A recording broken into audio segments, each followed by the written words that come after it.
본 콘텐츠는 경기도와 경기콘텐츠진흥원의 지원 사업을 통해 제작되었습니다. 지루한 책은 즐겁게, 난해한 책은 쉽게, 재미있는 책은 함께. 두 명의 북 멘토가 한 권의 책으로 공감, 그리고 다른 관점의 이야기를 들려드립니다. 라디오로 듣는 책수다, 소리책방, 지금 시작합니다. 안녕하세요. 콩미입니다. 안녕하세요. 유나쌤입니다. 유나쌤. 네. 나 혼자 산다 TV 프로그램 아시죠? 네, 압니다. 이번 주가 아니죠. 지난 주에도 네, 봤습니다. 본방 말고 제 방으로. 아, 보시는군요. 네네. 솔로의 삶이 그리워서? 아, 저도 TV를 가끔 틀면 재방송으로 자주 하는 걸 볼 수가 있더라고요. 네. 네, 2022년 기준 통계청 조사를 보면 1인 가구 비율이 34.5%, 무려 750만 가구나 되더라고요. 2인 가구 비율은 28%, 3인 가구 비율은 19%. 1인 가구 비율이 생각보다 크죠? 아, 비율이 많이 커졌네요. 네. 그리고 기존의 가족 모델이 해체되고 있다고도 볼 수 있겠는데요. 이제 1인 가구는 우리가 흔히 정상 가족이라 불리는 부부와 자녀로 구성된 가구 비율보다 많아지고 있는 거죠. 그렇죠. 가파르게 상승하는 1인 가구를 둘러싸고 여러 전망이 쏟아지는 가운데 국내 1인 가구 정책과 담론은 청년은 미혼, 중년은 이혼, 노년은 사별 이렇게 요약된다고 합니다. 네. 20, 30대 싱글의 당당한 라이프 스타일을 보여주는 콘텐츠와 이혼은 사별로 혼자가 된 중년, 노년, 1인 가구를 위한 고독사 대책들 사이에 일찍이 혼자를 선택해 20년 이상 스스로 삶을 꾸려온 비혼 중년의 이야기는 공백 상태이고요. 네. 하지만 중년 1인 가구는 이렇게 있는 듯 없는 듯 취급될 존재가 아닐 텐데요. 네. 중년 1인 가구는 전체 1인 가구의 37%를 차지할 정도로 이미 많아졌고 비혼을 선호하는 경향이 강한 청년 세대를 감안하면 2020년 가족 실태 조사에서 20%의 52.9%, 30대의 52.7%가 결혼하지 않고 혼자 살겠다고 밝혔습니다. 홀로 나이 들어갈 40, 50대, 즉 에이징 솔로는 대폭 늘어날 것으로 보입니다. 현재 40, 50대 비혼 중년이 경험하는 생애 주기와 나이 듦의 여정이 머지않아 삶의 표준 모델로 자리할 수도 있다는 말이죠. 이게 바로 에이징 솔로에 주목해야 할 이유이기도 하고요. 네, 맞아요. 지난 시간에 이어서 오늘 저희가 함께 이야기할 에이징 솔로라는 책은 1인 가구 논의의 공백이었던 비혼 중년의 삶을 조명하는 책입니다. 저자는 혼자 살아가는 비혼 중년으로서 자신처럼 혼자 사는 40, 50대 비혼 여성 19명을 만나 한국 사회에서 결혼을 선택하지 않는 이유, 외로움에 대처하고 친밀감을 만들어가는 방법, 노후를 준비하는 여정에 관해 대화를 나누어서 책으로 엮었어요. 네. 책의 82페이지에서 83페이지에 보면 물론 외로움이 정말 문제인 사람들도 있겠지만 사람들이 고정관념에 전염되기도 하는 것 같아요.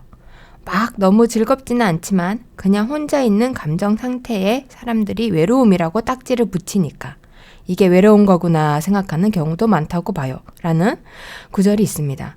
혼자 사는 사람들은 항상 가장 강력한 음모는 혼자 살면 외롭다라는 말이 아닐까요?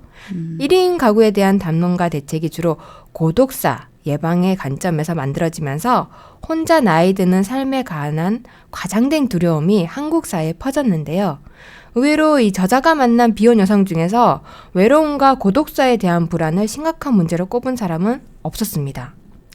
맞아요. 저도 공감하는데 저도 그렇고 제 주변에도 혼자 살면 외롭다고 말하는 사람들은 거의 못 본 것 같아요. 오히려 혼자 살고 싶다.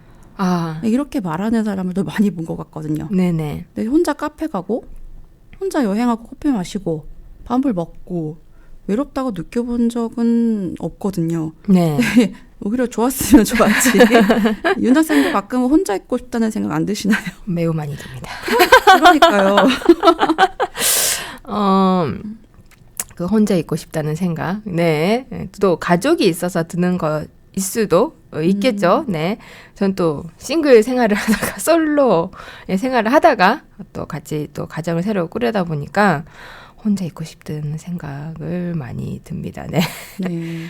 이 책은 고령자를 자녀가 있는 사람, 없는 사람, 자녀가 가까이에 사는 사람, 멀리 사는 사람으로 나누어 만족도와 고민, 외로움, 불안을 조사한 결과 자녀가 없이 혼자 사는 노인의 만족도가 가장 높았고 외로움과 불안을 느끼는 정도도 더 낮았다라는 연구를 소개하면서 혼자 살며 외롭다라는 고정관념의 전면으로 반박합니다. 연구 결과로도 증명을 해주고요. 현재 사실 현실에서 보면은 혼자 살았을 때 느끼는 외로움보다 같이 살고 있을 때 느끼는 외로움이 좀 더 큰 것 같아요. 가족이라서 너무 밀접하게 생각해서 우리 가족들의 마음도 나와 같겠지라는 생각에서 뭔가 위로가 필요할 때 얘기를 꺼내면 반사를 당하고 나면 이게 더 큰 외로움이 다가오는 것처럼 차라리 내가 혼자 있고 내가 스스로 혼자서 다 삶을 꾸려야 된다 하면은 그런 기대감이 없고 차라리 나 혼자 감당해야지 이런 부분들이 있어서 되려 외로움과 불안을 느끼는 정도가 더 낮지 않았나 라고 생각합니다. 네. 또한 흔히 1인 가구의 증가는 저출생의 주요 원인이자 공동체가 무너지는 징후처럼 다루어지는데요. 특히 비혼 여성들은 결혼과 출산을 하지 않았다는 이유로 편견 어린 시선과 비난을 받기도 합니다. 2019년에 열린 인사청문회 자리에서 한 국회의원이 비혼 여성이었던 후보자에게 본인 출세도 좋지만 국가 발전에도 기여해달라 라고 일침을 놓는 일이 벌어졌죠. 말도 안 되는 것 같아요. 네. 저자는 결혼하지 않은 사람의 삶을 미완의 생으로 보고 출산하지 않은 여성에게 따가운 눈초리를 보내는 것은 결혼, 출산, 양육의 경로를 따르지 않는 여성을 비난하는 정상가족 이데올로기의 산물에 지나지 않는다고 지적합니다.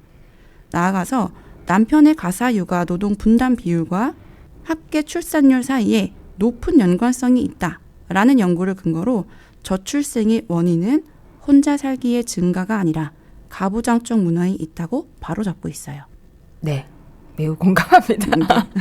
주변에도 이제 아이가 하나가 아닌 막 둘, 셋 낳는 집들도 여전히 많이 있거든요. 네. 셋, 다섯, 제 아는 지인은 5명까지 아, 와우. 출산을 했는데 보면은 진짜 여기 연구 결과 나오는 것처럼 남편이 육아를 분담해주고 그 집은 아침에 아빠가 가족이 온 밥을 다 차려놓고 충분히 할 수 있습니다. 네, 나가고 퇴근하고 와서는 아이를 케어해주고 이게 되니까 너무 둘째 셋째를 낳지 말아야지 이런 생각보다 남편과 같이 공동 육아를 하면서 생기는 기쁨들 같이 하는 가족 속의 기쁨들이 더 커서 자연스럽게 넷째 다섯째까지 출산하게 됐다라는 이야기를 들으면 실제로도 많이 이 부분에 공감이 갑니다.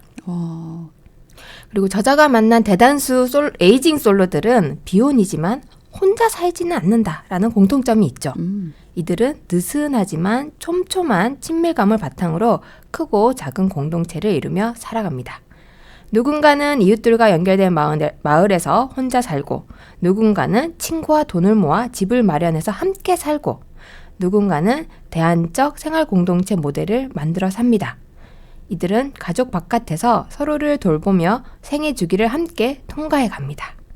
이 책에서 소개하는 전라북도 전주시의 비혼 여성 공동체 비비, 비혼들의 비행의 준말인데요. 비비와 또 경기도 여주시의 여성 노인 공동체 노르봉 향기는 한국에서도 비혼으로 함께 나이 드는 삶이 가능하다는 사실을 보여주는 좋은 사례죠. 네. 또 257쪽에 보면은 서로 견디는 힘만 있으면 다른 건 헤쳐나갈 수 있어요. 누군가를 견디지 않고 가능한 그렇게 아름답기만 한 관계가 있나요? 그런 건 없어요. 그런데 좋으니까 견디는 거죠. 내가 좋아하는 사람이니까. 좋으니까 그만큼 어떤 부분은 감당해야 한다고 생각하는 마음을 갖는 거죠. 누군가가 나를 감당해 주기 때문에 나도 누군가를 감당할 수 있는 마음이 공동체를 가능하게 해주는 기본 바탕이라고 생각합니다.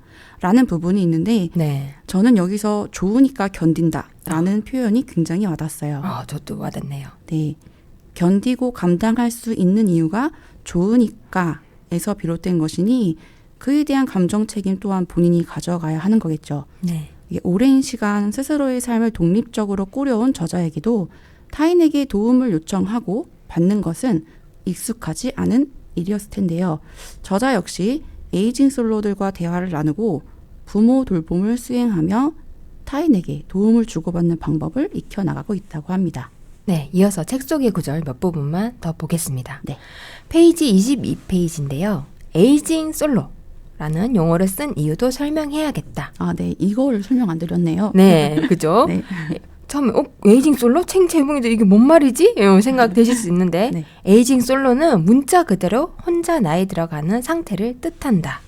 사람을 지칭하려면 솔로 에이저라고 써야 하겠지만 이 책에서는 사람에 대해서도 에이징 솔로라는 용어를 썼다. 국내에서 솔로가 혼자 사는 사람을 지칭하는 용어로 쓰이는 관행, 미국에서도 혼자 살기를 선택한 사람을 불완전한 느낌을 주는 싱글 대신 혼자로도 온전한 솔로로 부르자는 운동이 일어나고 있는 상황을 감안했다. 우리말로 썼다면 보다 친숙했겠지만 비혼 중년에 대한 부정적 고정관념이 계속 환기되는 것을 피하고자 다소 낯선 조어를 선택했다라고 썼는데 되려 MZ세대는 제니의 빛이 나는 솔로 네. 때문에 더 익숙하지 않았을까. 저도 보면서 되게 용어가 적절하다라고 생각을 했었어요. 네, 그렇습니다. 네, 우리 꽁미님도 또 책 속 한 페이지 소개해 주실까요? 네, 117페이지인데요. 그가 생각하는 영혼이 이어진 사람이란 좋은 대화를 할 수 있는 사람. 대화를 나누고 나면 나의 의식이 고양되었다고 느낄 만한 사람이다. 라는 부분과 147페이지에 네덜란드 사회학자 헤랄트 몰렌호르스트의 연구에 따르면 사람들은 7년마다 사회적 네트워크의 절반을 바꾼다. 친구의 반을 잃고 다시 새로운 친구로 대체한다는 것이다. 그리고 170페이지에 도와달라고 말하면서 살아오지 않아서 그렇지 도와달라고 하면 누구라도 도와준다고 생각해요. 도와달라고 말할 줄 아는 것이 도와줄 사람이 있느냐 없느냐를 따지는 것보다 훨씬 중요한 거죠. 그런 게 자기 돌봄이라고 생각해요. 성향에 따라 다르기도 하니까 너무 노력할 필요는 없지만 적어도 받을 줄은 알아야 해요. 도와달라고 말할 수 있는 관계가 누구에게나 필요하고 누군가 손을 내밀고 나를 도와주려 할 때 감사하게 받을 줄 아는 것도 공동체 정신 중 하나라고 생각해요. 네. 모두 마음이 가는 네. 문장들이고 뭐랄까 저희가 이제 중년 네. 슬픈데 중년의 삶에 이제 초기 중년의 삶에 있다 보니까 네. 이 말들이 다 와닿는 것 같아요. 특히 7년마다 사회적 네트워크의 절반을 바꾼다. 친구의 반을 잃고 새로운 친구를 대체한다. 네. 이거를 조금만 더 어릴 때 알았어요. 이게 주기가 있다는 게 참. 그것도 되게 신기한데 또 되돌아보면 약간 맞는 그랬던 것 같죠, 그죠? 예, 연구에 따르면 그것도 나의 삶을 되짚어보면 그랬던 것 같은 걸 보면 또 맞구나 이런 생각이 들고 또 어렸을 때 이런 걸 조금 먼저 알았으면 그 인연에 연연에 하지 않으면 이 사람과의 관계의 연이 다 됐구나 이렇게 생각을 할 수 있었을 텐데 이것도 알려준다고 되지 않더라고요. 경험을 하고 또 이게 삶의 연차가 쌓여야지 또 깨달을 수 있는 부분이었고 도움을 받을 줄 알아야 된다. 이 부분도 무척 공감 갑니다. 네.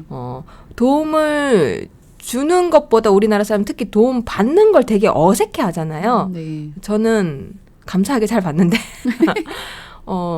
예전에 사실 이런 여기에 관련된 에피소드가 있었거든요. 뭐죠? 그래서 네. 해외여행을 갔었는데 같이 갔던 친구가 이제 친척이 자기 집으로 놀러 와라. 그리고 자기 침대를 내줬습니다. 그리고 이제 침대도 내주고 막 관광도 여기 뭐가 있고 관광도 시켜주고 그랬어요. 그래서 나는 너무 고맙게 넙죽넙죽 넙죽넙죽 잘 받았습니다. 잘 받았는데 그때 우리가 이제 그 얘기에 대해서 이제 얘기를 하게 됐던 거예요. 같이 갔던 친구는 막상 자기 친척인데도 그게 되게 불편했던 거예요. 그걸 베풀어 주는 거에 대해서. 그래서 거기에 대해서 우리가 거의 한 시간 넘도록 세 명이서 대화를 나눴던 기억이 납니다. 그래서 저보고 그렇게 되게 즐겁게 받아들이는 모습이 보는 사람이 되게 어색하다. 근데 또 주는 사람은 나는 괜찮다. 막 이렇게 얘기를 계속 했는데 그때 제가 했던 말이 있거든요. 아니 지금은 이 상황이 이런 상황이 해외에 이 친구가 살고 있는 보스턴에 이 친구가 잘 아니까 그래서 시간도 되니까 해주니까 감사히 받고 이 친구 만약에 다시 한국으로 놀러 오겠다 하면 내가 또 그때 내가 할 수 있는 걸 베풀어주면 되지 않겠느냐라고 했었거든요. 저는 이제 그런 생각이 있는데 저는 모든 사람이 어렸을 때 다 똑같지만 똑같은 생각을 한다고 생각했는데 같이 갔던 친구는 그런 상황들이 되게 껄끄럽게 내가 이걸 갚아야 된다, 무조건 갚아야 된다라는 생각이 되게 강했어가지고 그런 얘기를 한참 했던 기억이 납니다. 그렇죠. 남이 베푸는 도움을 기꺼이 받을 줄 아는 것도 상대방을 위한 배려라고 생각을 합니다. 네. 자, 이제 이어서 또 책 속에 문구 공유해 드리도록 할게요. 네. 페이지 171페이지에 혼자 사는 것은 가능하지만 역설적으로 혼자서만 살아가기란 불가능하다. 관계 속에서 살아가려면 비비 구성원들 말 맞다나 서로 꼴을 봐주고 패기침을 주고받는 연습이 필요하다. 그리고 이어서 176페이지에는 괜찮아, 오지마가 그래, 와줘로 바뀌었다는 말. 나는 이 말이 묘하게 감동적이었다. 자율과 독립을 가치 선반의 가장 높은 자리에 놓고 살아오던 사람이 굳건하게 믿는 상대에게 자신의 약함을 인정하고 순하게 기대는 말. 로맨틱한 관계가 아니어도 가능한 사랑의 고백처럼 들려서였다. 패기치는 연습.